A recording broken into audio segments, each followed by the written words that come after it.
Alors, c'est quoi le but de cette vidéo? Le but de cette vidéo, c'est d'attirer c'est de faire un constat en ce qui concerne la façon dont euh, que cette société est qualifiée et considérée les diplômes ou les qualifications comme étant un signe d'intelligence extrême. Quand je dis extrême, c'est que en dehors de ça, si vous êtes juste intelligent au niveau des diplômes, c'est fini, vous avez gagné. Le constat que j'ai fait, c'est que les il y a beaucoup de qualifiés, d'accord? Nous sommes dans une société où il y a 1000 qualifiés, 1 million de qualifiés, 1 milliard de qualifiés, des personnes qui ont 3 4 qualifications, et plus même, mais qui sont incapables d'avoir une intelligence sociale. Le constat est alarmant. Et j'en parle parce que je me retrouve dans un environnement où je trouve des personnes qui, malgré le fait qu'elles soient âgées, n'arrivent pas à avoir cette intelligence sociale et ce bon sens au point où il est difficile pour elles de pouvoir concevoir des choses aussi banales qu'elles soient. Euh, il s'agit par exemple du savoir-vivre. Je prends juste cet exemple-là. Et en ce qui concerne le savoir-vivre, c'est quelque chose qui manque vraiment présentement dans notre société. Et c'est triste parce que si à un certain âge vous arrivez, on arrive encore à se demander ce qui est bien de ce qui est mauvais, je pense qu'il y a des questions à se poser. On court aux qualifications, d'accord? On court aux diplômes. Oui, c'est vrai que les diplômes sont importants, les diplômes sont intéressants. Les diplômes font du bien, mais euh, les diplômes ne sont pas la vie. Parce que lorsque Howard Gardner définit les 8 types d'intelligence, il y a l'intelligence, les 8 types d'intelligence, il faudrait d'abord que je vous les énumère. Il y a l'intelligence linguistique, il y a l'intelligence naturelle, il y a l'intelligence euh, spatiale et synesthétique, il y a l'intelligence logico-mathématique, il y a l'intelligence interpersonnelle, intrapersonnelle, et il y a deux autres types d'intelligence que j'ai du mal à repérer.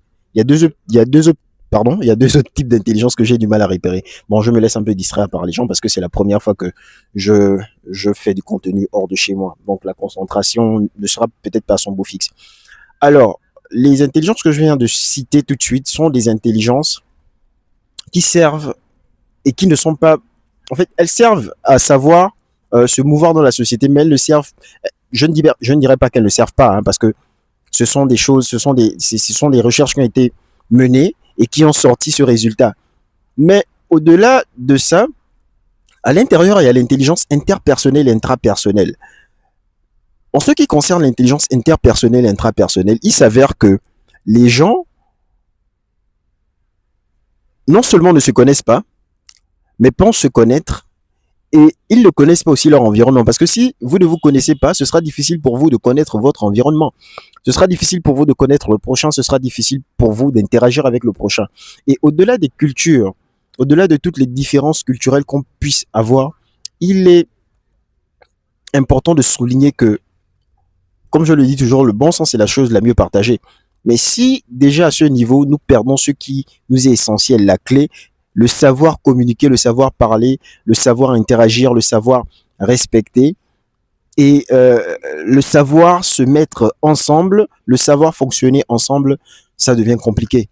Et moi qui vous parle, j'ai fait cette expérience-là, non seulement dans un seul, j'ai fait cette expérience-là dans deux, trois secteurs de ma vie. Et je peux vous dire que c'est très, très, très compliqué.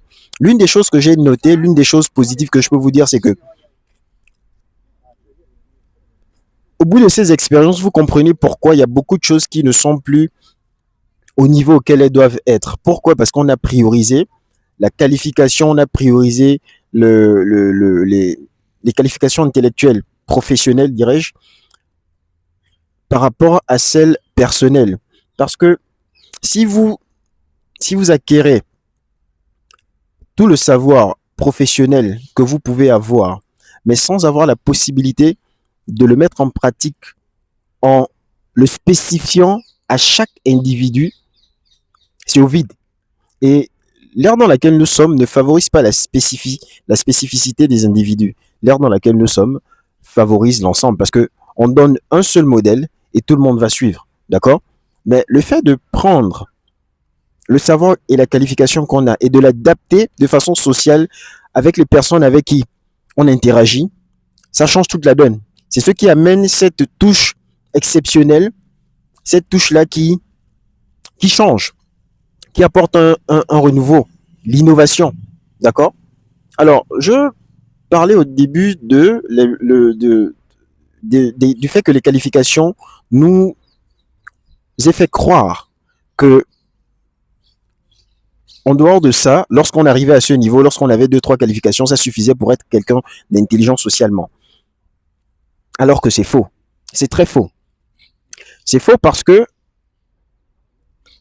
entre parenthèses, je me suis retrouvé à discuter avec des personnes plus âgées que moi, qui avaient le double, le triple de mon âge, et j'ai réalisé que malgré les compétences, le connaître, le savoir, l'interaction sociale, la découverte du prochain demeure la clé essentielle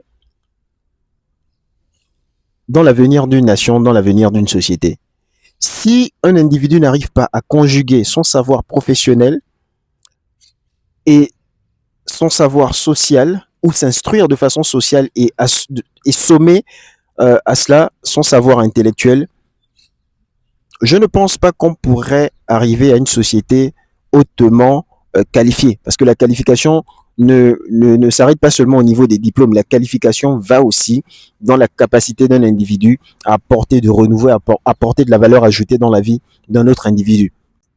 Le monde actuel est focalisé plus la, l'obtention de capacités, oui, intellectuelles, oui, elles le sont, oui, parce que c'est une forme d'intelligence, mais ces capacités ne sont pas suffisantes.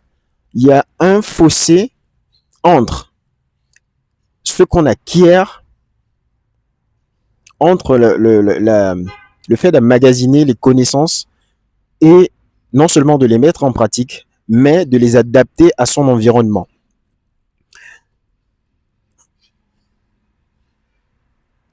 J'ai trouvé des personnes vraiment stupides avec 3 diplômes et lorsqu'elles se sont mis à débiter certaines choses, je me suis posé la question, mais comment une personne, ou bien des réactions par exemple, des comportements en faculté, comment une personne qui arrive à ce niveau de la vie puisse avoir encore une certaine forme de pensée aussi arrêtée que celle-ci.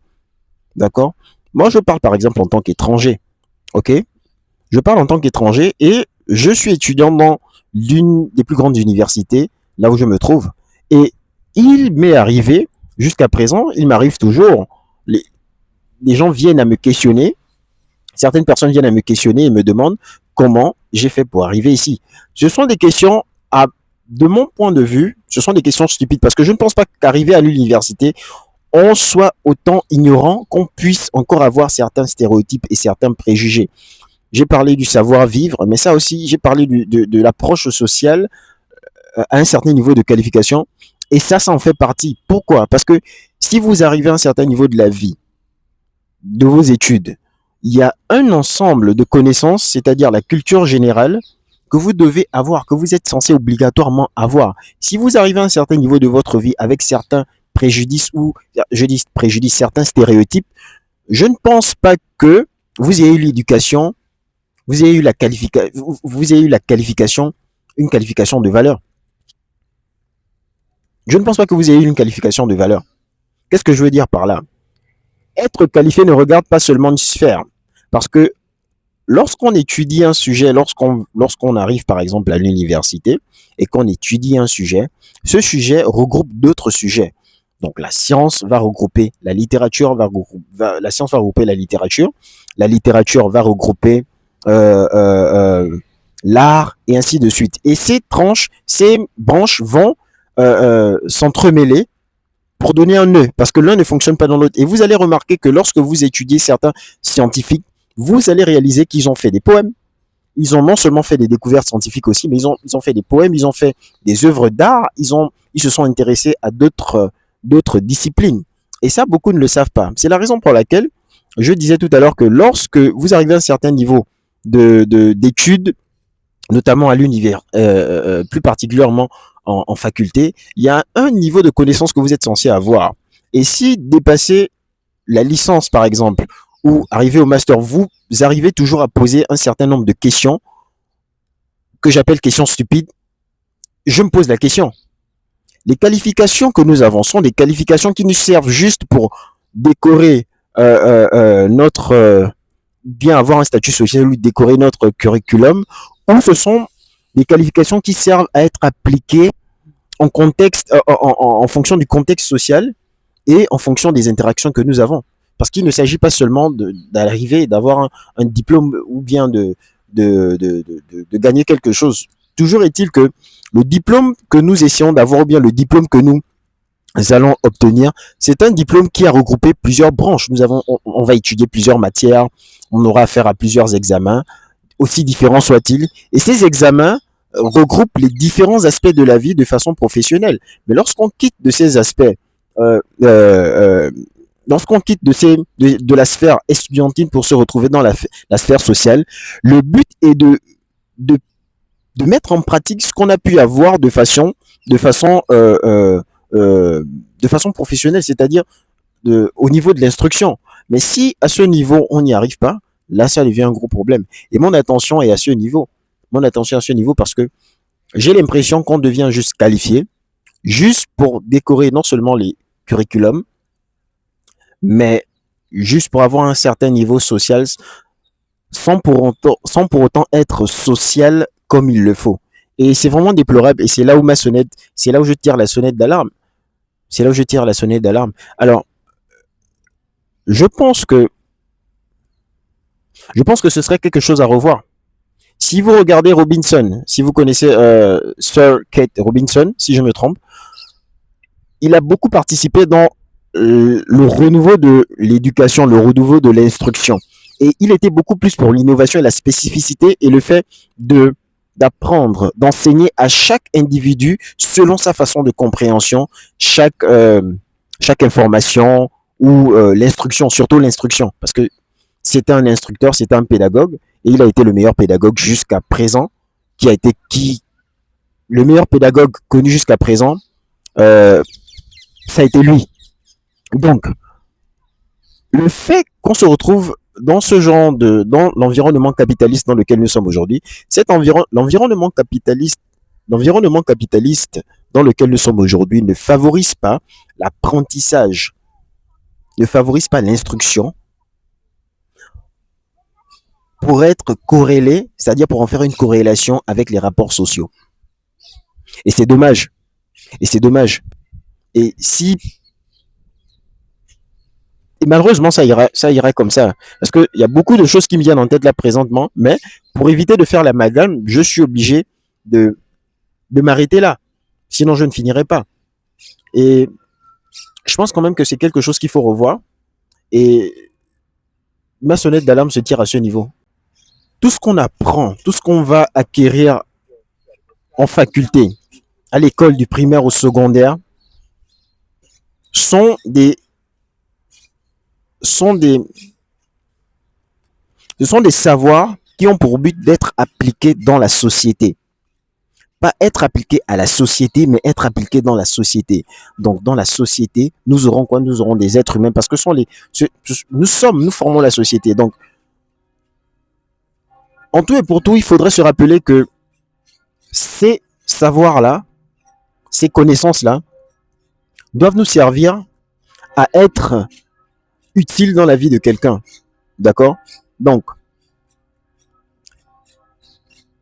ce que je peux vous dire, c'est de faire l'effort en tout et pour tout, d'essayer de rendre complémentaire votre savoir intellectuel avec votre savoir social. C'est-à-dire d'essayer de joindre les deux.